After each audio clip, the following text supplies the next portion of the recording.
The first time she said it, the world didn't stop, but something inside me did.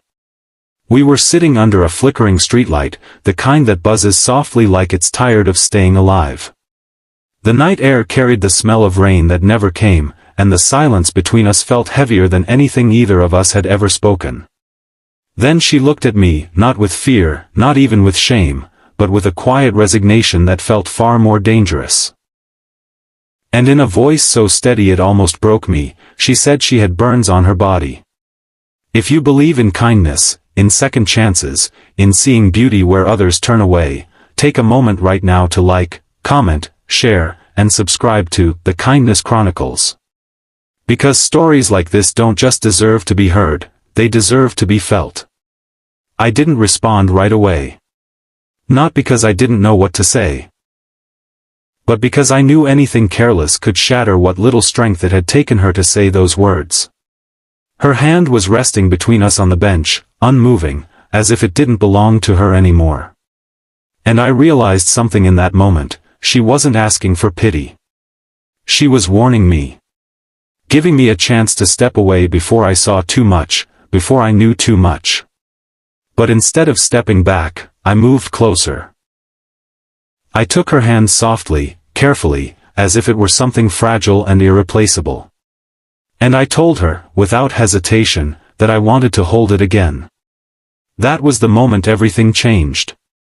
Her name was Ariba, and before that night, I had only known her as the quiet girl who came into the small bookstore every Thursday evening. She always walked straight to the back, picked a book she never seemed to finish, and sat by the window where the light fell gently across her face. She never spoke unless spoken to. Never smiled unless she forgot herself. But there was something about her, something broken and beautiful at the same time, that made it impossible not to notice. It took me weeks just to say hello. And even then, she only nodded. Over time, our interactions grew into something that felt like friendship, though it was built on silences more than words. She would sit, I would bring her tea, and sometimes we would talk about books, or weather, or nothing at all. But there was always a distance, like she was standing at the edge of a cliff I couldn't see. And then, one evening, she didn't come. Not the next week. Not the week after. I told myself it didn't matter. That people disappear all the time. But something about her absence stayed with me. It lingered in the empty chair by the window, in the untouched cup of tea I stopped making, in the strange quiet that followed me home. So when I finally saw her again, standing alone near that flickering streetlight, I almost didn't recognize her. She looked thinner. Paler. As if something had drained the color from her life. But her eyes, they were the same. Deep, distant, and carrying a story too heavy to share. That's when she told me. Not everything. Just enough. The burns weren't recent. They weren't accidents either, not in the way people like to believe. They were the result of a past she didn't want to revisit, a life she had escaped but never truly left behind. There had been a house once. A family. A night that changed everything.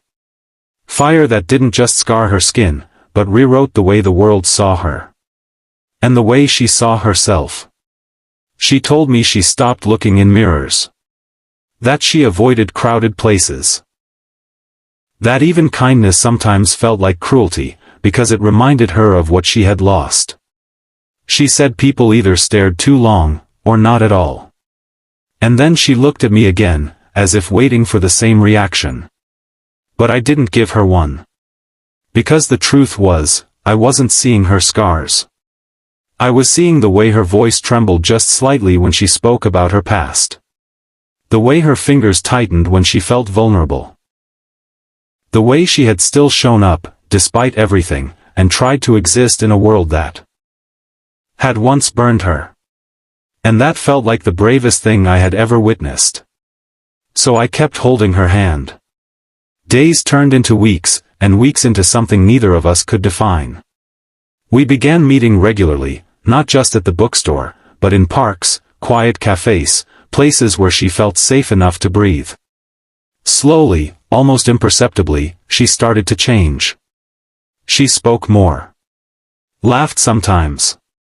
Even argued once, which felt like a victory. But healing isn't a straight line.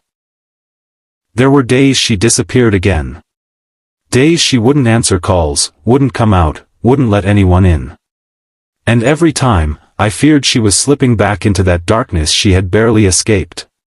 But every time, she returned. And each return felt like a quiet miracle. One evening, months later, she did something she had never done before. She showed me. Not all of it. Not at once. But enough. Her hands trembled as she slowly uncovered the scars she had hidden for so long. Marks that told stories no words could ever carry. And for a moment, I saw the pain she had endured, not just physically, but emotionally, mentally, deeply. But I didn't look away. Not because I was strong, but because she deserved someone who wouldn't. And in that moment, something shifted again. She realized that maybe, just maybe, she wasn't something to hide. The road after that wasn't easy. It never is. There were setbacks. Days of doubt. Nights filled with memories that refused to fade. But there was also something new, something steady and quietly powerful.